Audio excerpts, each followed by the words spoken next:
Ho Chi Minh City, Vietnam! Meron kaming travel hack for you. Try natin yung spring roll. Hi! Hello! Amazing. Super. Here's our cyclone!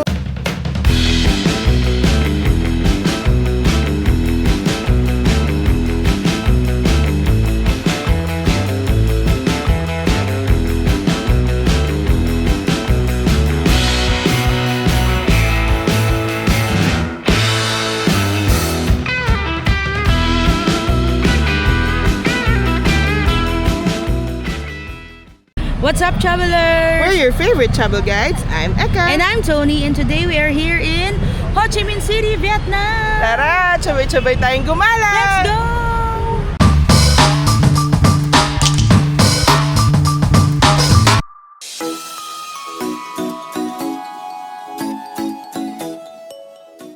Good morning from Ho Chi Minh City, Vietnam. And today, magsacyclo kami. But, unfortunately, sa ibang hotel sila nagpunta. So, inaantay namin sila dito. Yes. So yung cyclo, 1-hour ride siya. Daling kami sa mga tourist spots like the Post Office, Independence Palace, etc. Tapos, it ends with lunch. So, kasama sa tour yung lunch. Eh, medyo mainit na ngayon because it's already 11:41. Meron kaming ice na nasa Ziploc. And si Mommy is one step ahead kasi meron siyang dalang bulsa de yelo. And then meron kaming pool wipes galing pa sa Japan. Yes. So we'll show you our tour today. Tara, sabay-sabay tayong gumala! Let's go! Tara na! Meron kaming travel hack for you. Especially pag may seniors kayong kasama. So pag mainit, pwede kayo magdala ng Bulsa de yelo. yes, ice bag. Pwede nyo lagay sa ulo, sa batok. Pwede nyo siyang gamitin pag mainit habang nag-iikot kayo. Hindi pa siya mag-moisture. Si Mommy is ahead siya kasi yung travel hack namin ni Tony, Ziploc lang. Pagdating dito, meron pala siyang bulsa de yelo. O, di wow. Ang galing ni Mommy daw. And of course, you have to hydrate all the time. Here's our cyclone! So we're just waiting for the third one.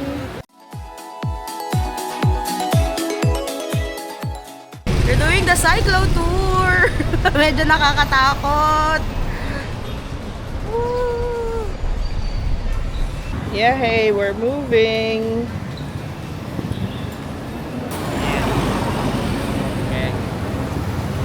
So, nandito na kami sa cyclo and we're going to our tourist spots. So, yeah, may dala sa akin. Yes!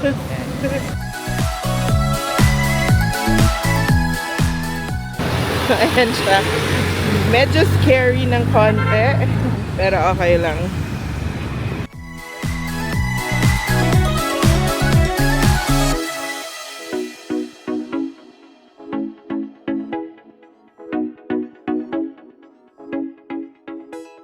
Ayun lang guys, tanghaling tapat, nasa cyclo kami. Medyo mainit and medyo nagkakagulo ang mga sasakyan sa gilid-gilid namin. Tony's in front, Mommy's in the middle, and I'm the last cyclo. Mainit siya pero kaya rin naman yung medyo may breeze din naman ng konti.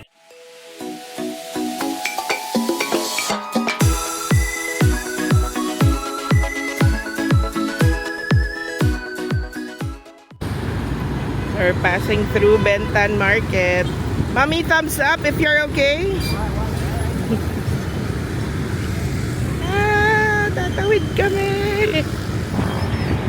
So supposedly gagawin namin to ng hapon.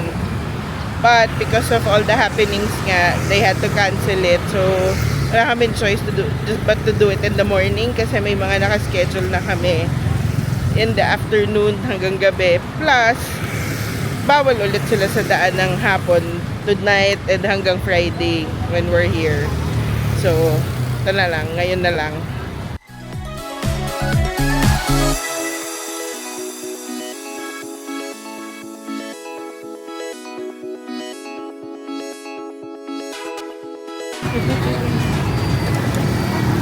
Okay ang ayos mo sa ulo?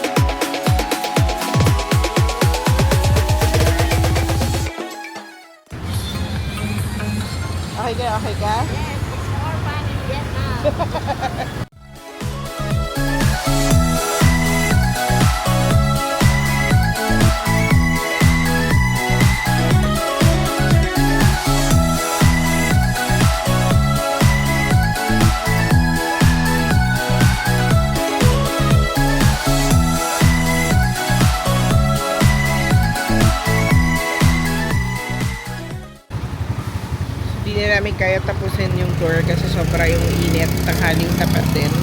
Nag-stop lang kami sa Highlands, bumili kami ng tea.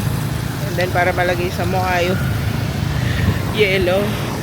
And then nag-ask kami na, dali na kami diretso sa restaurant. So that's where we're going right now. Nauna na si Mommy and si Chop Tony. So hindi na namin tinapos yung cyclo experience namin kasi masyadong mainit. Si Mommy, ayan, hirap na siya eh. Naubos na yung ice niya sa ice bag. But when we stopped sa my post office, nag-Highlands Coffee muna kami. We got ourselves iced tea. And then, sinabi namin dun sa mga kuya na diretso na lang sa restaurant na hindi na namin kasi kakayanin na tapusin. As we said, supposedly this was dapat hapon, pero dahil because of the Independence Day activities, hindi sila pwede mag-ikot ng 5 p.m. to 8 p.m. which is yun din yung time ng cyclo ride. So anyway, dito na kami sa restaurant, kasama to sa binayaran namin. By the way, we got this from Klook, and if you also want to book yours, you can use our promo code Job Explorers Club to get a discount on your booking. So anyway, isa pang medyo hirap kami is hindi nakakaintindi ng English yung tatlong nagda-drive sa amin. So sana man lang isa sa kanila marunong mag-English, so that's gonna be in the feedback. Kasi para at least mas madali mag-communicate. At even when I use Google Translate, medyo hirap pa rin sila na intindihin kung ano yung sinasabi ko. I don't know if there are different dialects, kaya hindi naintindihan. Baka nagtatagalog ako, nagbibisaya pala sila or something that similar. So I really don't know. Ayun. Pero buti naman, in the end, nagets nila na we wanted to go straight to the restaurant na, and yung mga iced tea namin, nilalagay na lang namin sa face namin. Buti meron kami nun habang nag-ride from Highlands Coffee or from the post office hanggang dito sa restaurant. So, ayan si Tony. And this is our first dish. It's a spring roll. Try natin yung spring roll.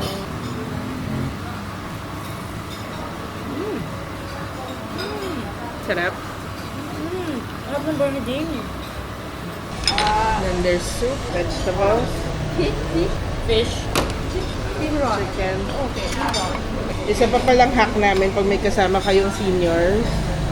Si Mommy may dalang Tsaka tinidor. kutsara tinidor kasi hindi siya marunong mag-chopsticks. Or marunong siya, nahihirapan siya. So ayan, let's eat na. And we have egg coffee. Let me taste. Mommy's first egg coffee. Sarap. Sarap. Ano naman? Konti lang. Konti muna. It's good. Pasok. Tsaba nga. Pasok. Tsaba nga. Our tour ends with lunch dito sa Cyclo Resto. Vietnamese food yung kinain namin. Malamang. If you're in Vietnam, do you just call it food and not Vietnamese food? Okay, so guys, alam nyo ba, diba sa Pilipinas, pwede tayo mag-schedule ng Grab going to the airport. Dito, you can schedule your ride kahit hindi airport. So, dahil nga sa sobrang dami ng activities around and medyo traffic at mahirap kumuha ng Grab, nag-schedule na kami para sa activity namin tomorrow morning. Ayan, nag-book na rin kami para sa activity namin sa hapon. And, nag-book na rin kami ng airport car ride. So, naka-ready na sila. Yun, susunduin na lang kami sa mga times na yan. Hindi na kami kailangan mag-book, hindi na kami kailangan mag-antay. It's something that you can do when you're here. And good to know. Hey, it's raining. At we went out to eat. Dito lang kami kakain sa malapit sa hotel namin. So we're here again at Gatakon 135, yung sa tabi lang halos ng hotel namin. And di sila nagbago ng price. So, we're getting the roasted pork rice. Kami ni Tony. And then si Mommy is the minced chicken porridge. So, parang lugaw.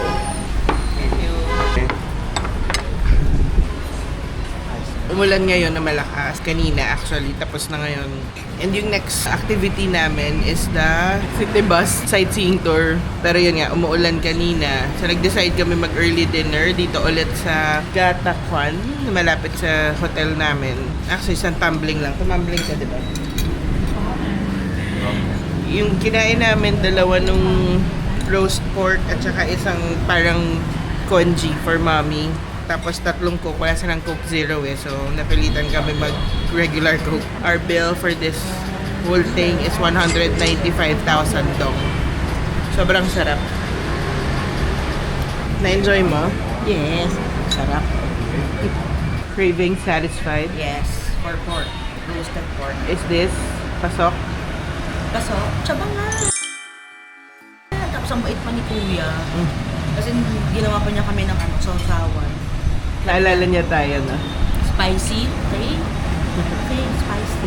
Na-excite nga siya nung nakita niya kami, naalala niya kami. Ayun, ice cream mo. Itong mga mukhang bangto, madaling makalimutan. Siyempre, hindi. Wala kaming ice cream. Okay.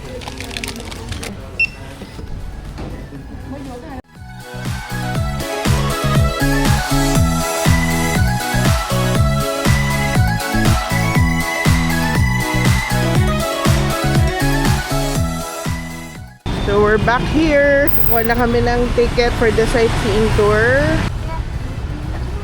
We got this ticket from Cloak. And if you want to get discount, you can use our promo code. Shop Explorers Club.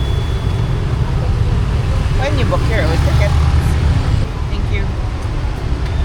We're here at the Saigon Opera House. Yes. Pero hindi mo na kami pupunta dyan. Tomorrow kami dyan, may show kami. Today, May show kami. may show kami. May show kami na papanoorin. Hindi Sorry may na. show tayo. Sorry na, hindi kami yung mag-show guys. So, dun muna kami sa bus for tonight.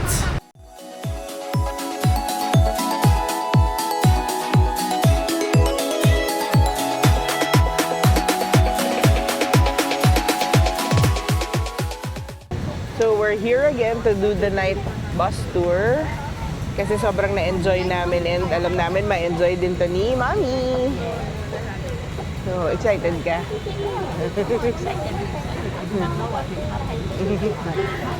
Ayan, si Tony nandun sa likod namin. So this is for 1 hour. So nakaupo lang kami habang tinitignan ng mga kumukuti-kutitap na ilaw. Kasi nga sabi nga namin dun sa huling vlog namin, isa akong fairy. Fairy god. Mudra. Ayan, malapit na mag-start. Nagsasalita na yung tour guide sa harap. Ayan na, yay! Andar na kami. Ayan na. And that's the Tawa ka dito. Saigon Opera House. We are approaching Louis Vuitton and Caravel Hotel. Akala mo, layo na narating. Kakaandar pa lang po natin. Ganda, oh. Ang ganda ng mga flags. Is their 50th reunification celebration. Actually, nadaanan na namin to kanina nung nag-cyclo kami. Pero iba din yung feels niya ng gabi. At saka na mas mataas ka, wala ka dun sa baba. Tsaka hindi mainit. That's the important thing, hindi siya mainit.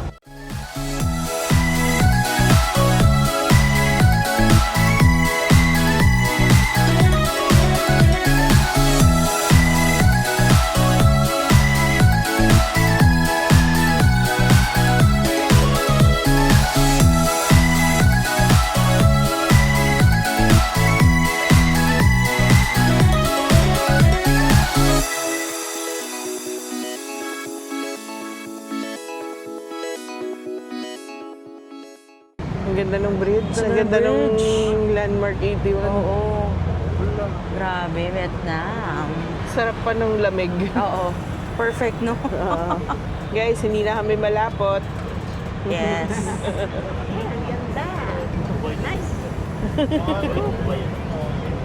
I'm glad we did this again. Yes. Kahit na second time natin to, ibang experience pa din. Kasi kasama Oo. natin si Mommy. Super saya pa din ng experience. Thank you so much for the experience. Kaya kami nagba-vlog para dito sa mga experiences na to and ma-share namin sa mundo. Naks, mundo! Mundo. Ma-share namin Big sa mundo word. kung ano yung ginagawa namin para pag sila gusto rin nilang pumunta dito, hindi sila mahirapan. May mga tips na silang alam, may mga ideas na sila sa itinerary, sa pwedeng kainan, pwedeng puntahan. Yun yung purpose ng why we do what we do. Yes, and thank you for the wonderful experience. You're welcome, Mommy. Are you happy? Yes, and very excited and I'm really enjoying it. Yay!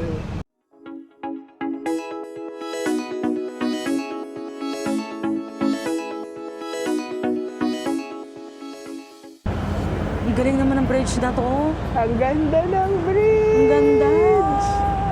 Galing. Nasa kalagitnaan na kami ng tour. Amazing. Super. Same feeling, no? When we did it the first time. Yes. Ayan guys, Saigon is celebrating their 50th reunification. So madami silang mga ganyan. May parade. Nagkaka-parade sila. Sa April 30 yung ano nila, yung actual. Pero madami silang practices around. And iba-ibang activities. Nice. Mga floats. So, itong mga bus na to guys, merong ganito kung saan pwede kayong mag-plug ng earphone and then sa tour, sasabihin nila ano yung nakikita. Pero wala kaming earphones na dala. Ito na yung Notre Dame Church na matagal nang ginagawa. Ilang taon ang ginagawa yan? Hindi ko alam eh, pero sa mga vlog na nakita namin, Tagal na eh. ginagawa siya lagi eh. Oo. Ang puno. Kala ko hindi tayo madadali Okay. ng sangay. There's the post office na pinuntahan namin kanina. We're done with the bus tour. Ayan, nag-enjoy si Mommy. Punta muna tayo dun sa harap ulit Oo, sige. para makapag-photo shoot. Yes. Pupunta kami sa coffee apartments. And super daming tao kasi nga, again, of the reunification celebrations. Madaming ganap. 50th, yes. Dati walang laman to, no, Tony? Oo, wala. Ano lang. Nung nagpunta kami dito, puro tao lang. Walang Tao mga... lang. Ngayon may mga installations ng ano nila for the celebration. Wow! I don't really know what it is, but it looks so grand. Wow! Astig naman nito.